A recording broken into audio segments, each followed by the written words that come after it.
En esta tercera edición de Estrategia Debate abordamos los elementos centrales de la nueva coyuntura económica global, las limitaciones estructurales y coyunturales del sindicalismo para posicionarse en esta nueva coyuntura global y los elementos de la estrategia socialista en el ámbito de la lucha salarial para que el proletariado sea capaz de apropiarse de sus condiciones de existencia. Amigos y enemigos del socialismo, bienvenidos a Estrategia Debate.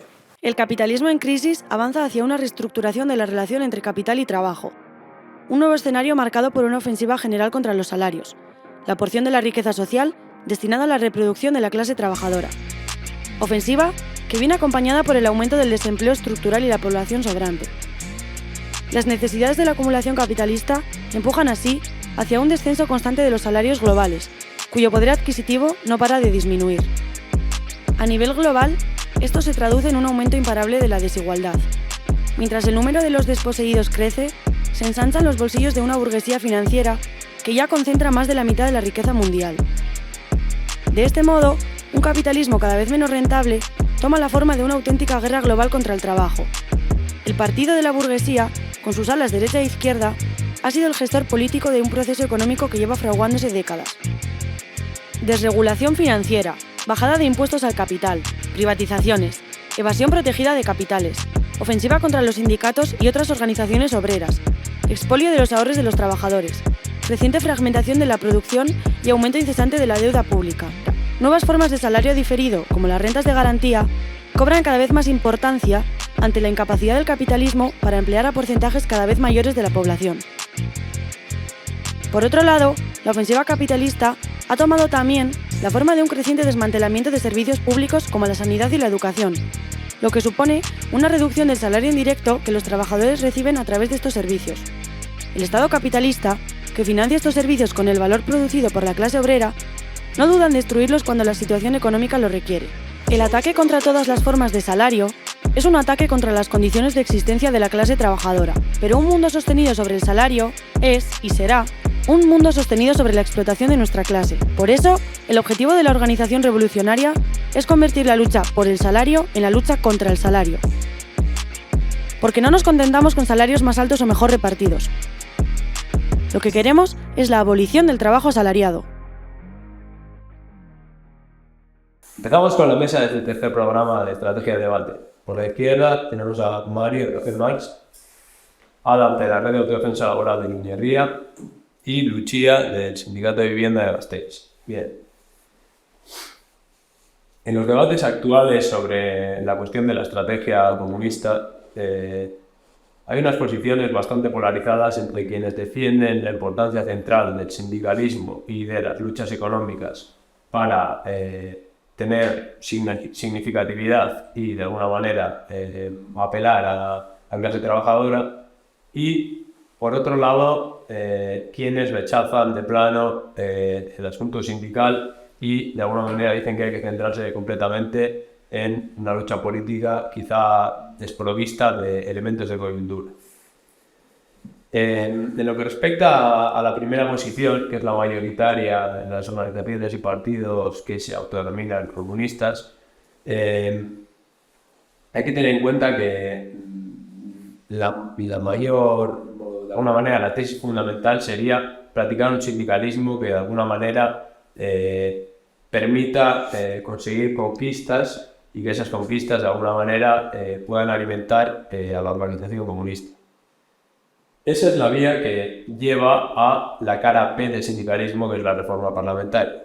La segunda el segundo de los planteamientos, de alguna manera, encuentra su tope en la pequeña limitación de alguna manera dicho, de la pequeña secta que discute cuestiones comunistas desde un punto de vista teórico, pero que es absolutamente insignificante desde el punto de vista de una estrategia de crecimiento proporcional de sus fuerzas organizativas y de desarrollo de estrategia. Por lo tanto, para nosotros la cuestión se plantea en forma de la pregunta clásica, pero con una respuesta necesariamente actualizada de cómo puede ser eficaz la lucha salarial para la estrategia socialista. En ese sentido, y antes de empezar a contestarla o a intentar generar un esbozo de respuesta, voy a pedir a los que están en la mesa que expliquen un poco cuál es la situación actual de la nueva estructura de trabajo y del salario residente y de la situación actual del sindicalismo. Si quieres, Mario, empezar por lo primero.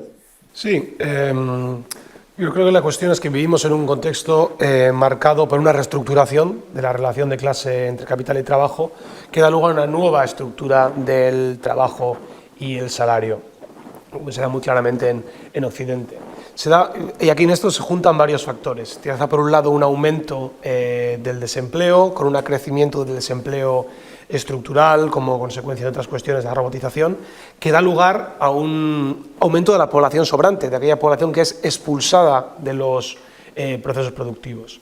Se da por otro lado, y muy claramente en los últimos años, una inflación de precios brutal que supone un saqueo del salario directo que por otro lado lleva décadas extendiendo desde su participación en el PIB. Y por otro lado, un tercer factor sería, estando todos entremezclados, como digo, el desmantelamiento del estado del bienestar, con progresivas reformas en cuestión de las pensiones, ¿no? Estamos viendo el caso francés, una tendencia constante al aumento de la edad de jubilación y la dificultad de pagar las pensiones cuando cada vez menos gente puede ser empleada por un capital en crisis, y el desmantelamiento también de la sanidad y la educación, progresivamente convertidos en servicios para pobres, en servicios con tiempos de espera terribles, con centros educativos convertidos en guetos, de los que la clase media huye, etcétera. En este sentido, es importante señalar que esta reestructuración del modelo de acumulación capitalista, que implica una transformación del modelo de consumo de la clase trabajadora y del mercado laboral en general, necesita de una enorme ofensiva cultural para poder implementar estas nuevas formas de vida en la clase trabajadora y en las masas, y para acostumbrar a un nuevo modelo de vida más pobre. Y en este sentido, son muchos los agentes que actúan e influyen en esta ofensiva cultural contra la clase trabajadora. Por un lado tenemos los medios de comunicación, podemos ver a diario en la prensa burguesa pues, artículos que intentan convencernos de la bondad de consumir menos, de calentar menos tu casa, etcétera, etcétera, ¿no? Pero por otro lado también esta ofensiva cultural tiene un aspecto jurídico que es el empeoramiento de las condiciones políticas, de hacer política de la clase trabajadora, ¿no?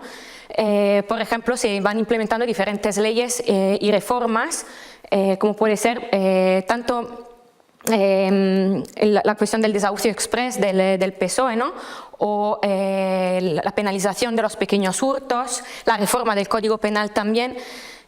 Todas estas reformas tienen un contenido, que es cierto que es un contenido jurídico, pero tienen una implicación cultural profunda. Esta implicación tiene que ver con la ilegalización moral de la condición proletaria. Y bueno, yo creo que es importante señalar esto porque, claro, el proceso económico que se está llevando a cabo no tendría posibilidad sin esta ofensiva cultural masiva. Puntualizar que si señalamos este elemento del cambio de estructura en el mercado laboral y lo que venimos llamando proletarización y la ofensiva cultural que los aparatos de la burguesía están imponiendo para normalizar esta nueva situación de miseria generalizada, es porque realmente hay que revisar la tesis leninista del comienzo de la revolución, de alguna manera, por el eslabón más débil. No exactamente, aunque sí que es cierto que en Europa hay una pérdida de centralidad imperialista evidente, pero no solo, o sea, no habría que decir simplemente que Europa pasa a ser periferia, sino que simplemente lo que venía siendo el centro imperialista a nivel global se reconfigura socialmente y estrecha muchísimo sus márgenes de lo que son las clases medias y del pacto de clases. Es decir, que el que todavía es el estado más poderoso a nivel global, que es Estados Unidos, el proletariado es mayoritario. Y es lo mismo que viene de alguna manera a implementarse poco a poco en el caso de Europa. Dicho de otra manera, y volviendo a lo que venía diciendo antes, es una pregunta fundamental el cómo responder a esta nueva situación en la cual el capitalismo no es ampliamente suficiente para la mayoría social en el centro del sistema mundial. del capital. Por lo tanto, habría que revisar, como digo, esa tesis y adecuar una estrategia para responder al problema económico de la mayoría social mediante una revolución política que instaure el socialismo. En todo caso, ¿cuál es la situación del sindicalismo? Adams, ¿puedes explicarnos un poco por encima, de forma introductoria, hoy en día para hacer frente a esta situación? Está muy relacionada con lo que están comentando los compañeros, porque depende completamente del contexto. Y precisamente este contexto que estáis diciendo, de ofensiva, lo que lleva es a hacer que sean cada vez que se quede más obsoleto lo que es la lucha sindical clásica, porque se ve cada vez más incapaz de responder a esta ofensiva del capital. Además, también hay que tener en cuenta que cada vez más el papel al que se van relegando los sindicatos es de amortiguar los golpes, no de plantarle cara a la situación que genera, bueno, el contexto al que tienen que responder. Y esto precisamente también ha dado lugar últimamente a la emergencia de formas de sindicalismo, de lucha salarial si se quiere, más allá del puesto de trabajo, pues como movimientos de pensionistas, sindicatos de vivienda o bueno, lo que es mareas, por ejemplo, por el sistema de sanidad público o de educación, pero que de alguna manera también presentan unos límites que tenemos que problematizar para plantear qué tenemos que hacer nosotros con la cuestión sindical relacionada con la organización comunista. Conectando con lo que venía yo diciendo antes, es decir, la problematización de la lucha salarial se convierte en una cuestión, además que necesaria, más sencilla cuando el marco salarial es un marco de miseria absoluta, es decir, o dicho de otra manera, cuando la perspectiva de vida dentro del concepto de salario es una perspectiva de miseria. O como venía diciendo antes, que de alguna manera es lo que quiere decir, la revisión de, no quiere decir la negación, sino la revisión de el comienzo de un proceso socialista, que es el eslabón más débil, más que territorialmente hablando, deberíamos de hablar ya cada vez más de forma global y muy claramente aplicable también en el centro imperialista, donde el proletariado, además de volver a ser mayoritariamente miserable, está formado intelectualmente. Pero la segunda parte de la ecuación es precisamente, que es de la que vamos a hablar en este segundo bloque, la imposibilidad real de la nueva estructura económica generar mejoras ampliamente suficientes mediante lo que es la lucha económica. Dicho de otra manera, la diferenciación entre lucha económica y política está en que podría decirse que la lucha económica es algo así como la negociación del precio de la obediencia. Y de lo que se trata es de negociar mediante mecanismos de lucha que pueden ser más o menos pacíficos, probablemente por regla general más pacíficos que menos, y mediante la vía legal parlamentaria mejoras económicas que pueden afectar a más o menos partes de un proletariado nacional. Frente a esto, la lucha política consiste en la lucha por destruir todos los fundamentos de subordinación de clase y generar una democracia proletaria real, es decir, a lo que denominamos socialismo o poder socialista. Mario, ¿puedes desarrollar estas limitaciones del sindicalismo? Sí. Aquí el sindicalismo, aquí entendido como es una estrategia de lucha puramente económica, o sea, desligada de una estrategia orientada a la revolución política, viene a acarrear los problemas que has mencionado en parte.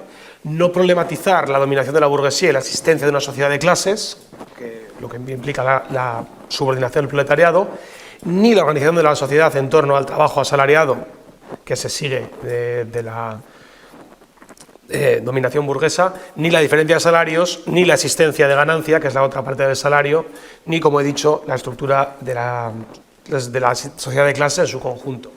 Por lo tanto, implica afirmar los intereses de la clase trabajadora, pero como clase trabajadora, esto es como clase explotada y desposeída, en lugar de apuntar a la superación de las clases, ¿no? Entonces implica una cuestión de mejorar las condiciones, la posición negociadora del trabajo en un mundo construido sobre la explotación del trabajo.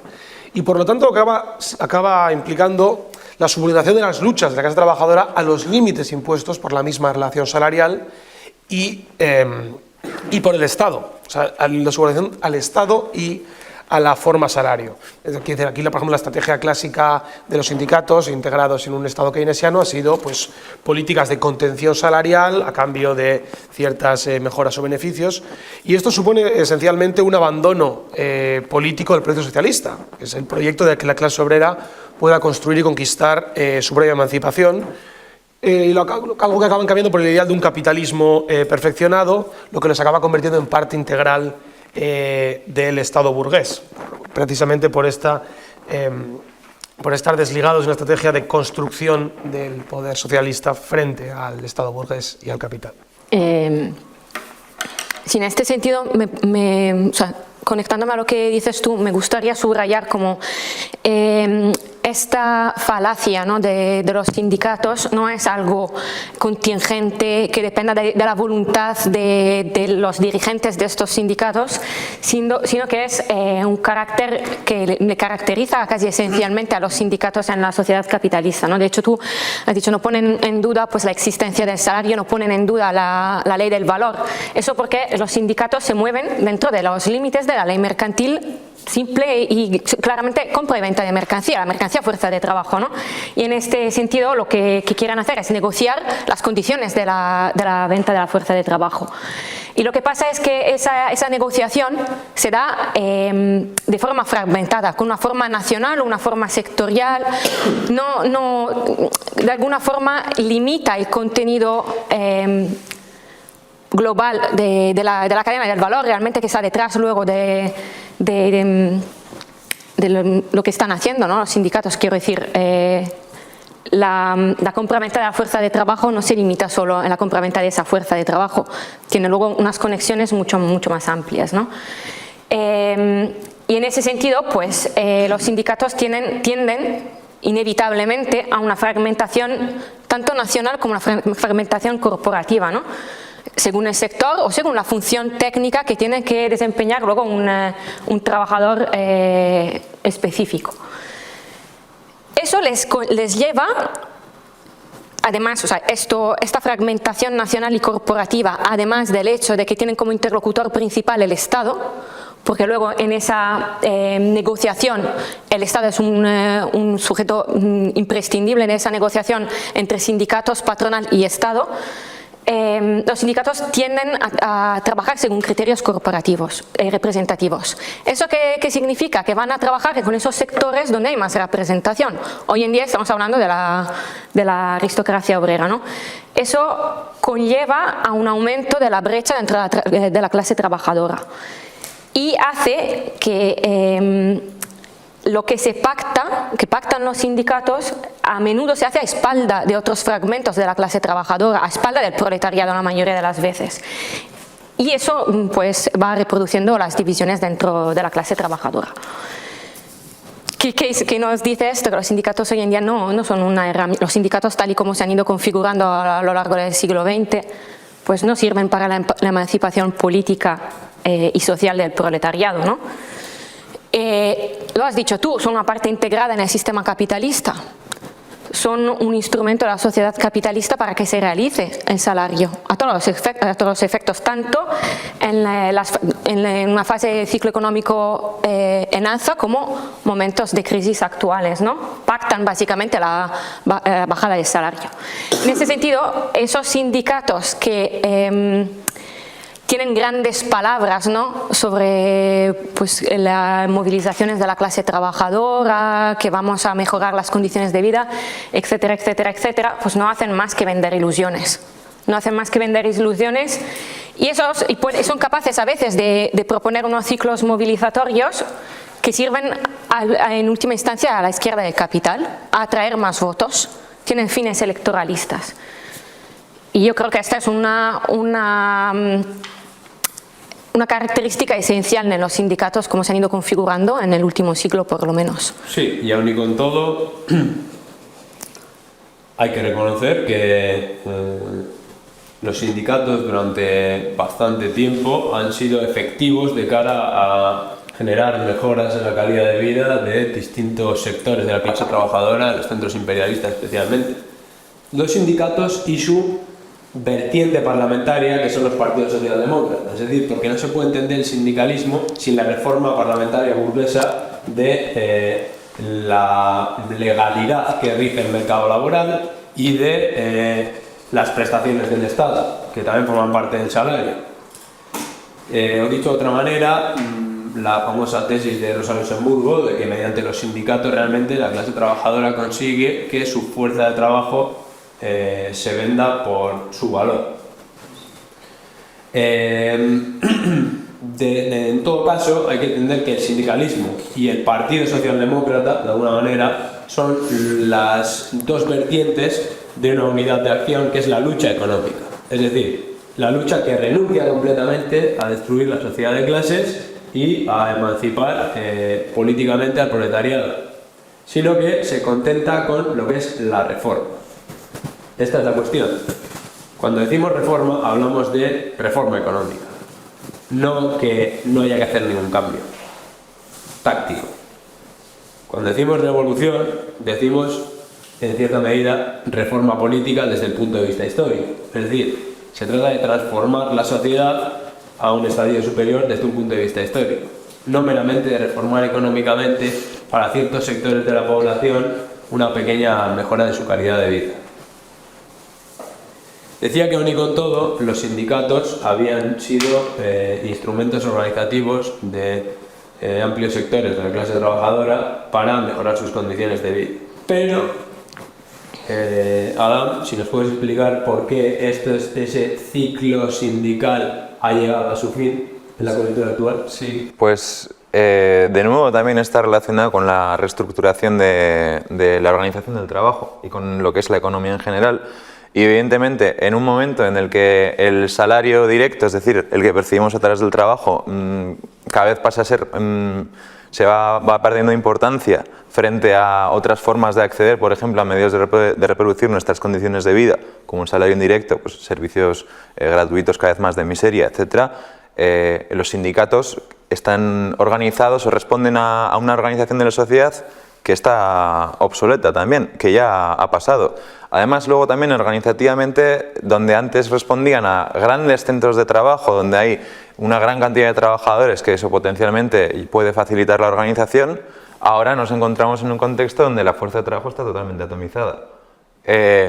Y esto está relacionado también con el desmantelamiento, por ejemplo, de la industria en el centro capitalista, por el empuje, por un lado, de la automatización y por otro lado, de las deslocalizaciones. Entonces, la mano de obra aquí está migrando cada vez más hacia sectores como el de los servicios, etcétera, mal llamados porque son un cajón desastre, pero se van desplazando de esto.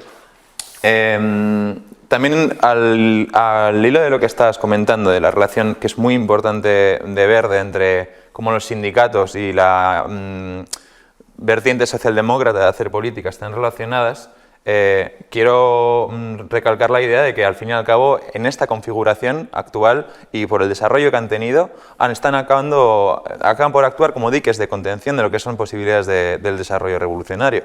Eso es muy importante, pero esto además no ha ocurrido por ciencia infusa, sino que es un proceso que está ampliamente relacionado con lo que son las condiciones económicas. Está el límite ya objetivo que tiene la ley del valor. Si una empresa capitalista, por el aumento de los salarios, acaba por dejar de tener beneficios, esa empresa cierra, echa la persiana. Entonces, como decía un viejo amigo, aquellas huelgas que llevan a la quiebra de la empresa acaban por derrotar a los propios huelguistas también. Y eso lo que demuestra es que estamos ampliamente dependientes del salario. Es decir, no dependemos lo típico, no dependemos de un burgués concreto, sino de toda la sociedad. Por eso hay que problematizar, romper con toda la sociedad que nos hace dependientes del salario. Sí, a ver, aquí dos cuestiones que hay que puntualizar. En primer lugar, nosotros no queremos despreciar la dignidad de los que luchan por no dejarse aplastar.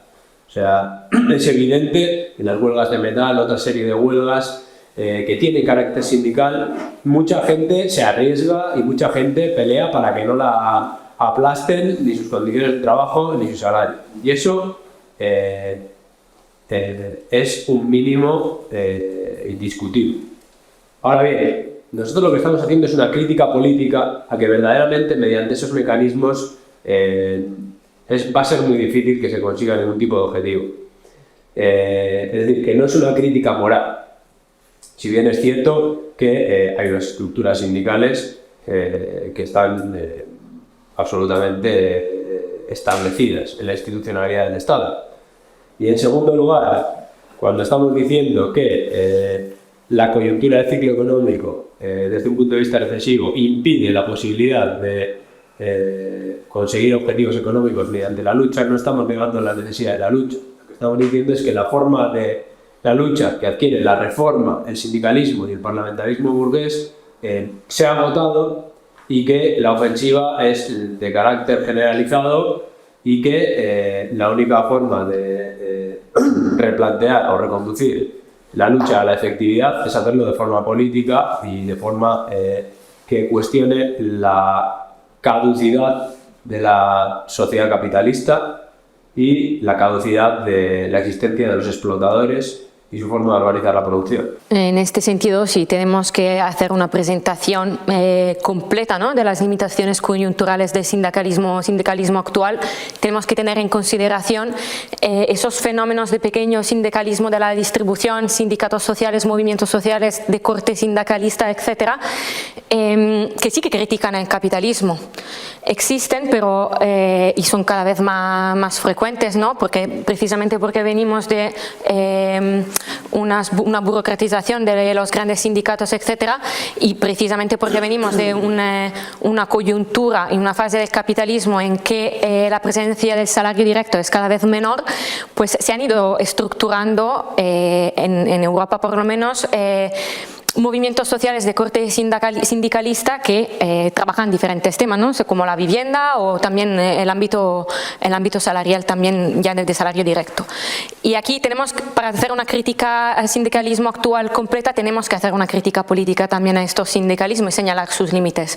Podríamos por lo menos diferenciar 3 límites, ¿no? El primero es que plantean los conflictos en términos negativos, critican al capitalismo pero no plantean una nueva propuesta para superar verdaderamente las limitaciones de la sociedad actual. En este sentido, no tienen una estrategia. Y a falta de estrategia, acaban siendo fagocitados por las estructuras estatales y socialdemócratas, ¿no? Y por acabar, es cierto que critican la burocratización de los sindicatos clásicos, los sindicatos del siglo XX, etcétera, pero lo critican de forma absoluta. Critican la centralización de las fuerzas y eso les conlleva una serie de límites organizativos, ¿no? Por un lado, se van a quedar pues, en una condición de localismo, aunque eso es un límite político evidente, ¿no? Cuando el capital se organiza a una escala internacional, pues que tú te limites a nivel de barrio, pues es una limitación, evidentemente, si te organizas a nivel de barrio. Y por otro lado, eso luego tiene unas consecuencias reales a nivel judicial y policial. Si tú tienes una organización pequeña, a nivel de barrio, a nivel de ciudad, etcétera, o sea, la represión burguesa tendrá un alcance mucho mayor que lo que tú puedas responder, ¿no? Porque la represión puede venir del Estado, etcétera, de organismos hasta inclusive superestatales, ¿no? Entonces, pues tienen unas limitaciones que hay que señalar, porque es cierto que critican al capitalismo, pero luego no son capaces de plantear unas formas de lucha que puedan superar la sociedad capitalista. Yo, si podría añadir una cuestión, es también que en ese tipo de sindicalismo igual social o como se le quiera llamar, de estas formas nuevas, que es verdad que hacen una crítica legítima a la cuestión de la burocratización de los sindicatos clásicos, también pueden tener una vertiente que no directamente tiene un carácter socialdemócrata o tan vinculado al Estado. Igual hay experiencias de este tipo que se presentan como nítidamente anticapitalistas y que tienen igual una fraseología muy radical a la hora de enunciar las cuestiones que igual llegan a poner en duda la sociedad capitalista, pero hay una desconexión entre lo que hacen y lo que están diciendo, porque no hay ningún tipo de mediación organizativa que avale este tipo de discurso, y eso también hay que tenerlo en cuenta, es decir, tenemos que mostrar cierta efectividad para poder sostener también ciertas cuestiones que decimos. Bueno, hay que añadir a este modelo que estáis diciendo a grandes movimientos sociales, como puede ser el movimiento por las pensiones y todo este tipo de cuestiones, que también tiene que ver con la de incapacidad de los sindicatos de los puestos de trabajo, basados en el puesto de trabajo para desarrollar una serie de luchas sindicales, pero que también se encuentran con el mismo problema, es decir, incluso siendo amplios movimientos, tienen la dificultad de conseguir sus objetivos que vienen del ciclo económico y de el bajo perfil militante y organizativo que tienen en la medida en que son movimientos sociales y además dependientes del parlamentarismo burgués, de partidos que son los que los patrocinan. Pasamos al tercer bloque del programa. Hasta aquí hemos estado hablando de las cuestiones de los sindicatos y ahora expondríamos, aunque sea de forma un poco sintética, el planteamiento para una potencial nueva estrategia socialista en las luchas salariales. Antes de esto, Mario, si puedes exponer brevemente algunos conceptos económicos que nos puedan ser de utilidad. Sí, aquí por resumir un poco lo que ha salido en la última discusión, ¿no?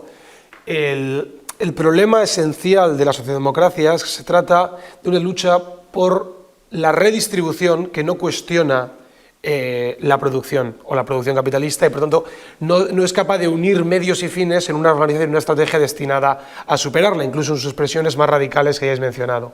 Entonces, y en líneas generales, frente a la teoría burguesa, lo que nosotros afirmamos es que no se puede separar producción y distribución, sino que esa separación es falsa, sino que realmente forman una unidad y que por lo tanto una parte esencial de la estrategia socialista es la lucha por el fondo de consumo.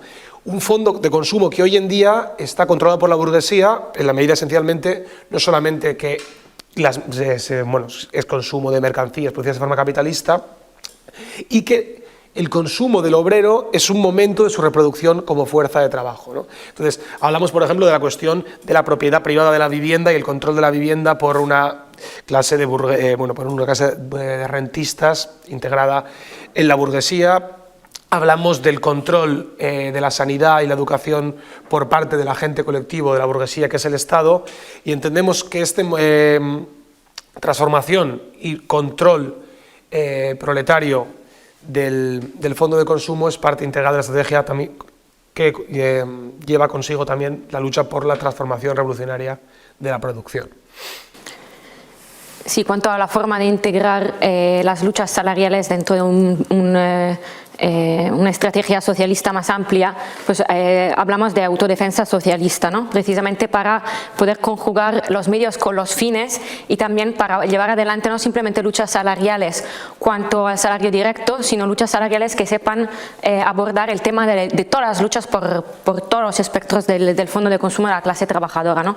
En ese sentido, el concepto de autodefensa socialista pretende unir tanto las luchas salariales cuanto a las luchas políticas que tienen que ver con ellas, ¿no? Por un lado, frenar el empeoramiento de las condiciones de vida, sí. Promover mejoras, sí, pero sabiendo que son mejoras efímeras y entonces que esas mejoras solo pueden adquirir un carácter estable en el momento en que la autodefensa socialista sepa proponer un control táctico y progresivo sobre el fondo de consumo. Control táctico que se puede dar solo y exclusivamente a través del expropio de la ganancia y a través del expropio del lujo de la burguesía. Eso por un lado. Y por otro lado también tenemos, en el momento en que llevamos adelante esas luchas salariales por el fondo de consumo, tenemos que saber señalar la causa del problema y la resolución de ese problema, que el problema es la sociedad capitalista. Entonces, tenemos que señalar las formas de superar el problema en sentido transformador. Básicamente tenemos que hacer propaganda para el Estado socialista, ¿no? Y en este sentido, tanto cuanto al control táctico sobre el fondo de consumo y la propaganda estratégica, un tema importante es la vinculación de las masas. Vinculación que se tiene que dar tanto a nivel organizativo como a nivel ideológico. Tienen que vincularse con el programa comunista. Entonces, Ada, ¿en qué consisten los elementos centrales desde el punto de vista programático de la autodefensa socialista que planteamos como estrategia socialista en el ámbito de las luchas salariales? Para diferenciarnos claramente del sindicalismo. Pues bien, en primer lugar, toda lucha sindical, como hemos dicho antes, se topa con unos límites. Hay que hacer desaparecer esos límites para siempre y esto implica necesariamente una expropiación de la ganancia para poder solucionar todos estos problemas de una vez por todas. Es la única garantía de hacerlo. Y esto, evidentemente, parte de un marco de comprensión de que estamos en un antagonismo y ese antagonismo es insalvable.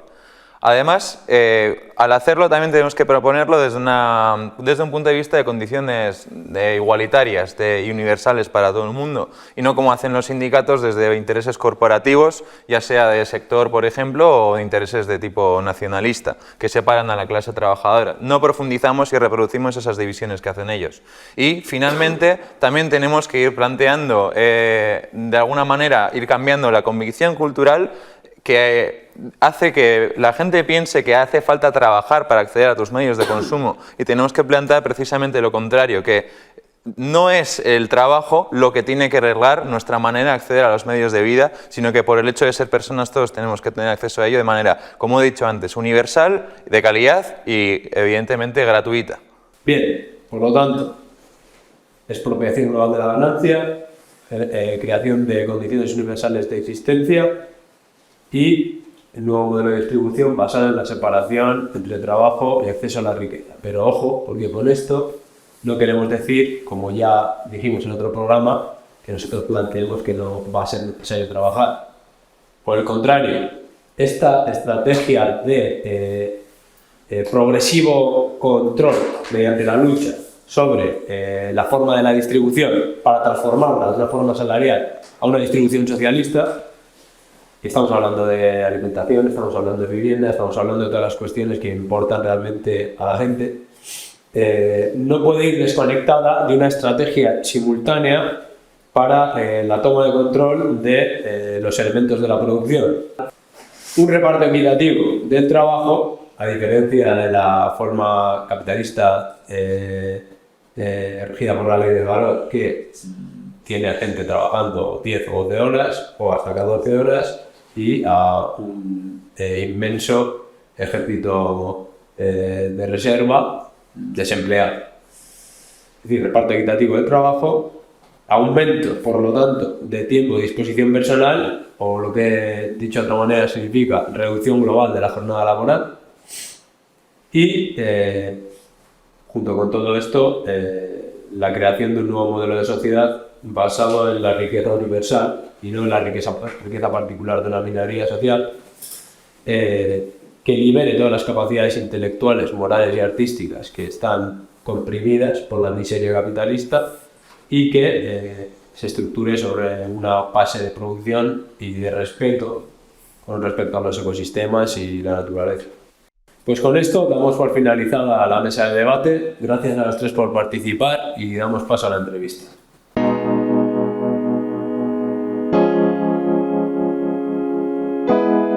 Estamos en Barcelona con Isabel Benítez, miembro del Seminari Taifa, colaboradora habitual de Arteca y militante de la COS. Bienvenida a nuestro programa, Isabel. Gracias. Para empezar la conversación, me gustaría preguntarte sobre qué es para ti el sindicalismo, cuál es el potencial político que ves en el sindicalismo y cuáles serían los límites o las limitaciones. Vale, bueno, para mí es importante destacar que el sindicalismo es una noción que está muy manoseada y se ha divulgado de muchas maneras, ¿no? Y que el concepto de sindicalismo, con el que yo me manejo o nos hemos manejado algunos compañeros durante muchos años, responde a una tradición en la que no tiene sentido en sí mismo, sino vinculado a un proyecto de transformación política de impugnación del capitalismo, ¿no? Y en ese sentido, para mí el sindicalismo es una herramienta imprescindible para conseguir construir ese poder de clase que te permitirá dar impugnar el capitalismo como totalidad. Para mí el sindicalismo, por lo tanto, implica desarrollar luchas que son significativas por el espacio en el que se desarrollan, es decir, luchas que tienen relación con las condiciones laborales, que también pueden interpelar a la lucha por las condiciones de vida en su vertiente sociopolítica, pero que su potencial se despliega en la medida en que es capaz de formular estas demandas o estas hojas reivindicativas o estas plataformas de lucha, superando las divisiones que en la competición de los capitalistas entre ellos imponen sobre el proletariado a nivel internacional y también a nivel dentro de nuestra formación social concreta. Y en la medida en que también es una lucha que articula la toma de conciencia de clases, de toma de conocimiento de cómo funciona realmente el capitalismo y cuál es el poder de la clase trabajadora. Y esa potencialidad, como decía, solamente puede venir de la mano o acompañada de lo que la tradición leninista llama siempre el binomio partido-sindicato, ¿no? Y en ese sentido está su potencialidad, pero también su límite, ¿no? Es decir, a diferencia de lo que defendería un poco la tradición anarcosindicalista, mi posición, mi opinión y algunos compañeros es la de que el sindicato no es autosuficiente como motor de transformación o de superación del capitalismo, sino que, aunque es una parte imprescindible o necesaria, no sustituye la labor de impugnación de la totalidad que se debería desarrollar en una estructura política de un nivel de ámbito de intervención mucho más amplio. Sí, bueno, entiendo implícitamente que lo que estás diciendo es que el sindicalismo realmente lo que es la organización de los trabajadores dentro del puesto de trabajo. De alguna manera estás utilizando como sinónimo de sindicalismo esto, ¿no? Sí. Es decir, cualquier organización de los trabajadores dentro del puesto de trabajo, o cabría matizar ahí, o... Bueno, en la medida en que el sindicalismo se define de clase, ¿no? Y no es un sindicalismo del régimen, que es el que ejemplifica, por ejemplo, comisiones UGT, o no es un sindicalismo amarillo o corporativo, interpela a segmentos de la clase trabajadora que a lo mejor no tienen activo el vínculo salarial, ¿no? Es decir, pues estudiantes, pues gente que está en el desempleo, pues pensionistas, ¿no? Y precisamente en esa vertiente de construcción de conciencia de clase, ¿no? Y de unidad de acción de la clase trabajadora también, ¿no? Pero es evidente que el núcleo de su acción es lo que sucede en el centro de trabajo, lo que sucede en la relación salarial. Ese es el núcleo. Y es un núcleo que no es, como si dijera, democrático, en el sentido de que no todas las luchas laborales o no toda la conflictividad colectiva en el ámbito del trabajo tiene el mismo potencial estratégico, la misma capacidad estratégica, ¿no? Lo de siempre, no hay segmentos de trabajadores que tienen una capacidad de disrupción del ciclo productivo del capital mucho mayor que otros, ¿no? Y entonces este poder estratégico es una herramienta o es un análisis, o sea, es un elemento que tenemos que tener muy en cuenta a la hora en la que nosotros nos planteamos como comunistas, ¿no?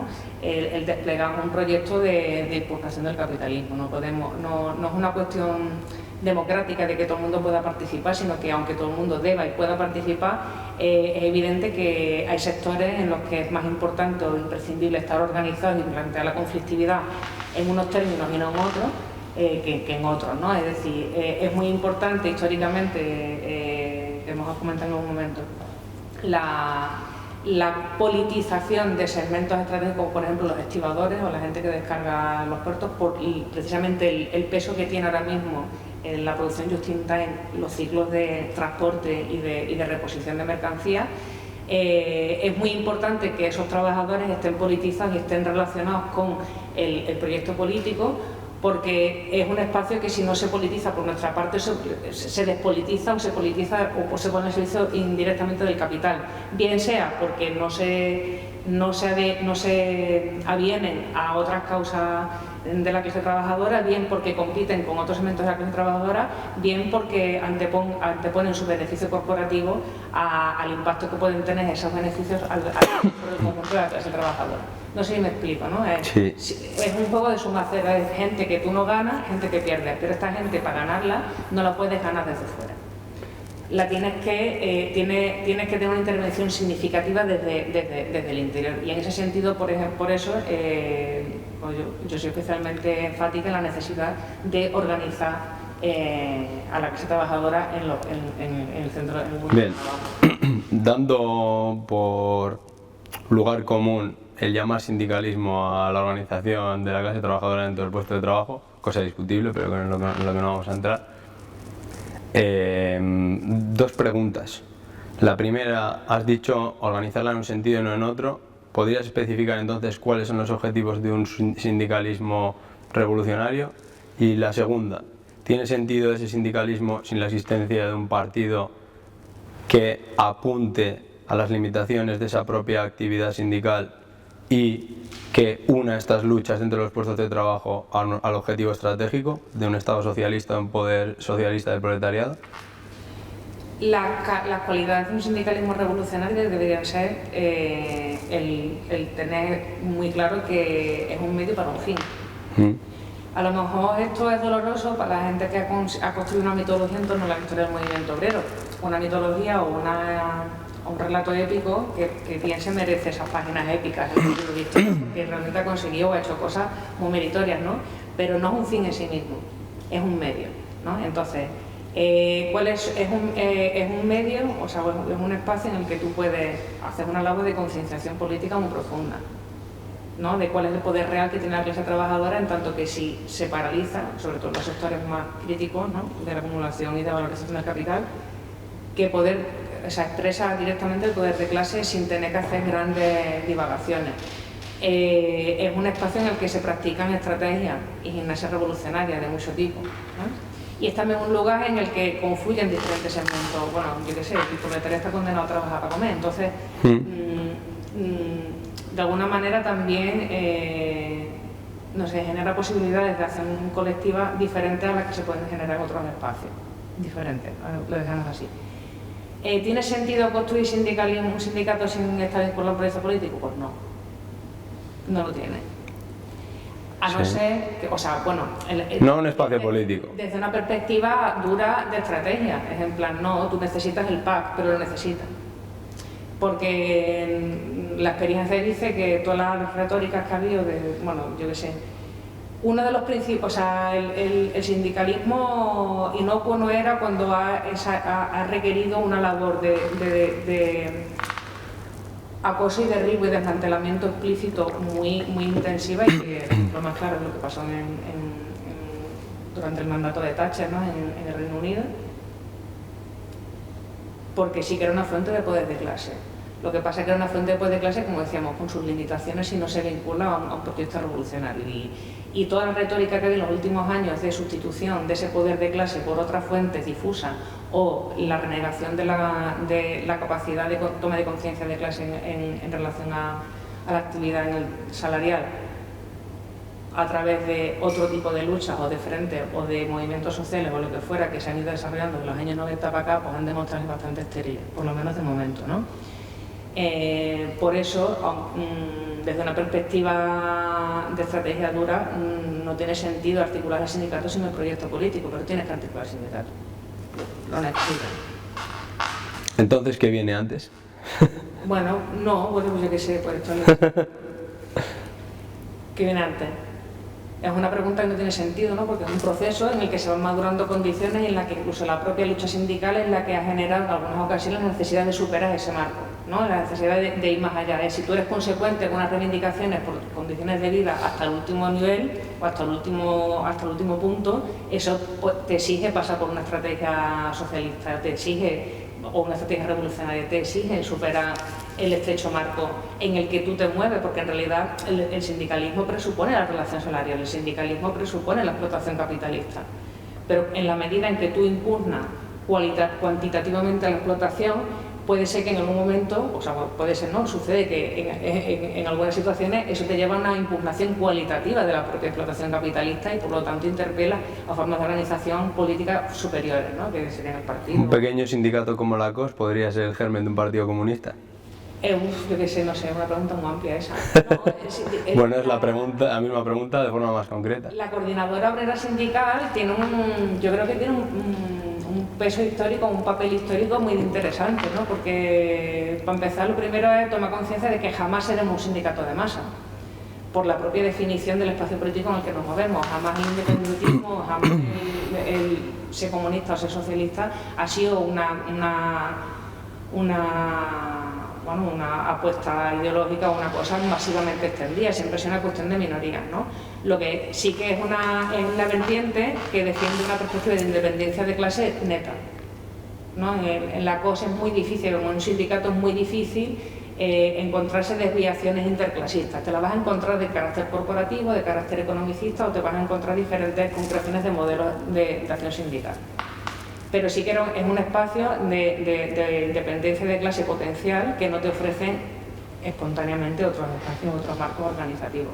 Entonces la COS sí que podría ser, en la medida en que asume esta condición de sindicato de cuadro, de cuadros políticos, pero que tienen intervención en el mundo del trabajo, sí que podría ser eventualmente, bajo muchas condiciones que ahora no seremos capaces de desarrollar, un germen de articulación de un partido comunista o de un proyecto político, pero necesita que ese proyecto político se exprese de forma propia, no puede subsumirse dentro de la estructura del sindicato.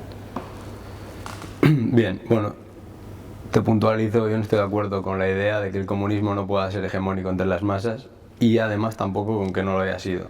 Es decir, sí que ha sido una fuerza de masas, por ejemplo, tras la revolución bolchevique y durante varias décadas en la Unión Soviética, lo ha sido en el caso de la revolución china, ha sido también incluso en la propia Europa, con el caso del Vichy, por ejemplo, que va a tener, si no recuerdo mal, 3 millones de afiliados, etc. Es decir, el comunismo sí que puede ser una fuerza, yo creo, hegemónica de masas, y de hecho hay que intentar que lo sea. Bien, para ir preguntando sobre otras cosas, quería también saber tu opinión sobre la dependencia que pueda tener la lucha sindical con respecto al ciclo económico. Es decir, en el capítulo sobre la acumulación, Marx señala que la oscilación de los salarios depende del ciclo económico, es decir, en la medida en la que las ganancias están en expansión, los salarios tienden a aumentar y en esa tendencia de aumento tiene un papel de mediación muy importante la lucha económica de la clase trabajadora. Y sin embargo dice Marx que cuando la ganancia está en contracción, hay un momento de recesión, los salarios tienden a disminuir. Esto está en el capítulo sobre la acumulación, visto evidentemente en un nivel de abstracción, como es en este capítulo, bastante elevado. ¿Cómo podemos aterrizar este marco de interpretación al sindicalismo y sobre todo a lo que está pasando hoy, donde estamos viendo que en muchas empresas pues, el marco de negociación es estrechísimo y los empresarios están simplemente chantajeando con que no se puede, por ejemplo, indexar los salarios a la inflación, etcétera, etcétera, y muchísimos sindicatos están teniendo que aceptar, o no sé si teniendo que, pero al menos sí que están aceptando. Bueno, el salario es la expresión de una correlación de fuerza, ¿no? Entonces, en la medida en que el capitalismo tiene más facilidades para valorizar, o sea, para acumular y para continuar perpetuándose, pues aflojan, ¿no? Es más laxa o existen más posibilidades de tener una correlación más favorable. Si tú haces los deberes también, ¿no? Porque puede haber un ciclo expansivo que si tú no haces los deberes, la tendencia natural, no es nada personal, pero la tendencia natural estructural del ciclo de capital es minimizar todo lo que se pueda el capital variable, ¿no? Entonces la cuestión es que tal y como lo presentas parece que es una cosa como muy mecánica, pero en realidad es una cosa mucho más dinámica, en el sentido de que, bueno, hay una confrontación y hay espacios o lugares en los que esa es la capacidad estratégica de los sindicatos o de la acción colectiva, la llame como la llame, dentro o fuera del centro de trabajo, puede rascar mejores condiciones o menos. Entonces, las mejoras en términos de derechos económicos, incluso políticos, pero vamos a centrarnos en los económicos y en los puestos de trabajo de anteriores generaciones, ¿han sido resultado del sindicalismo económico o realmente la cuestión fundamental, no digo que fuese la única, la cuestión fundamental era el miedo de la burguesía a la existencia de organizaciones políticas revolucionarias y todavía más de la constitución ya de estados controlados por partidos comunistas en gran parte del mundo? A ver, es una obviedad que tener un modelo social y económico alternativo al capitalista enfrente es un incentivo brutal para bueno, intentar como mínimo convencer a alguien de que en el capitalismo se vive mejor que en el socialismo o en sociedades que están en la vía de transición al socialismo, ¿no? El sindicalismo económico per se tiene muchas limitaciones. Tiene muchas limitaciones en la medida en que se mueve dentro del escenario de la acumulación de capital. Entonces, quieras que no, las mejoras que tú ganas en un sitio tienen un efecto en cadena sobre el detrimento de las condiciones de otros, ¿no? Lo que te permite realmente conquistar un nivel político es la articulación política que hablábamos antes, ¿no? Entonces, la lucha de clase también gana capacidad, o sea, la correlación de fuerza para la clase trabajadora gana posiciones cuando tú tienes ejemplos de organizaciones sociales o procesos revolucionarios que te demuestran que la capacidad productiva de la humanidad puede ponerse al servicio de la humanidad y de las necesidades de las personas y no al servicio de la valorización del capital. Sí, bueno, te preguntaba esto porque uno de los mantras políticos al uso hoy en día es decir que en esta situación de desorganización al menos hay que conformarse con la idea de hacer reformas, y desde nuestro punto de vista al menos creo que está bastante demostrado que realmente las reformas ahora mismo son casi un imposible desde el punto de vista económico y estamos en una situación de regresión. Nosotros buscamos la explicación que realmente lo que posibilita digamos, la expansión de los derechos del proletariado es la existencia de la organización revolucionaria y enviada a este. Evidentemente, inevitable tener posiciones en los puestos de trabajo, en eso coincidimos. Y en relación con esto, ya para entrar en el último punto de la conversación, bajo nuestro punto de vista, lo que hay que hacer es superar las limitaciones del modelo sindical, pero conservando evidentemente los elementos que son evidentes, que son necesarios, como por ejemplo la necesidad de la organización en los puestos de trabajo o la necesidad de la lucha por las condiciones salariales, tanto dentro como fuera de los puestos de trabajo. Lo que sucede es que nosotros consideramos que es importante que este modelo de organización dentro de los puestos de trabajo esté realmente entroncado con la estrategia desde un punto de vista también organizativo, es decir, que no sea tanto un modelo sindical, sino un modelo político el que se organiza en los puestos de trabajo, que no solo problematiza el asunto de los derechos salariales y las condiciones de trabajo, sino que directamente problematiza todos los componentes del proceso de producción desde el punto de vista de es que esto no está controlado por el proletariado. ¿Quién controla este proceso? Puede ser, en el caso de la gran industria, pues las multinacionales y los grandes oligarcas y los bancos y, evidentemente, toda la dirección, todo el mando capitalista. O puede ser, en el caso de los sectores publificados, el Estado y la administración burguesa, con todo su aparato de burócratas que intervienen desde fuera, pues, por ejemplo, en la educación, en la sanidad, decidiendo lo que es y lo que no es. Por eso, nosotros creemos que en ese sentido hay que completar, hay que integrar un poco el punto de vista dentro de los puestos de trabajo, y por eso lo importante es tener un partido realmente que pueda enlazar todas esas luchas parciales dentro de los puestos de trabajo con la limitación que esa misma lucha tiene, a no ser que esté entroncada con la construcción de un Estado socialista y de expropiación de toda la ganancia. No tanto de redistribución del salario o de quitarle esta pequeña cuota de ganancia al empresario particular o en los convenios colectivos a la Corporación de Empresarios de la Rama, sino más bien de la expropiación total de la ganancia para poder conseguir los objetivos que se suelen plantear.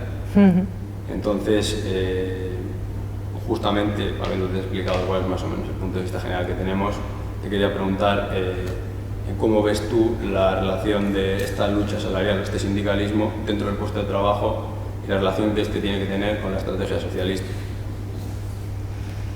Un poco reiterando lo que decía antes, ¿no? La lucha, o sea, detrás de la relación, o sea, sobre la relación salarial cabalgan muchas otras situaciones que están generando mucha conflictividad social, como por ejemplo la vivienda, o como por ejemplo la carestía de la vida en general, ¿no? Los suministros energéticos y tal. Detrás de un desahucio lo que hay es una persona que no tiene bueno, hay una persona trabajadora, ¿no? Hay un miembro de la clase trabajadora que no puede garantizar su continuidad en esa vivienda porque ha perdido un vínculo del salario, porque lo han despedido, porque le han reducido jornada o por lo que fuera, ¿no?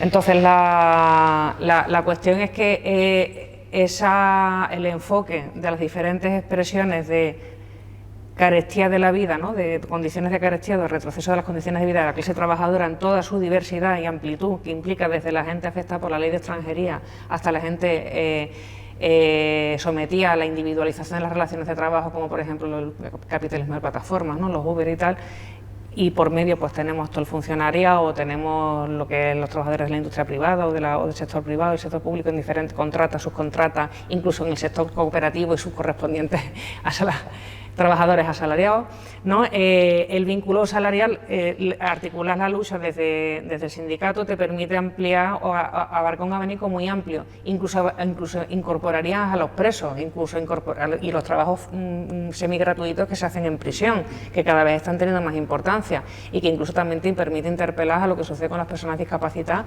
y cómo también se vulneran o se sobreexplota o sea, se exprime aún más su fuerza de trabajo, ¿no? Entonces, esta visión, esta articulación omnicomprensiva de la cuestión laboral desde una perspectiva del sindicato constituye un espacio privilegiado para la toma de conciencia de clase y para la politización.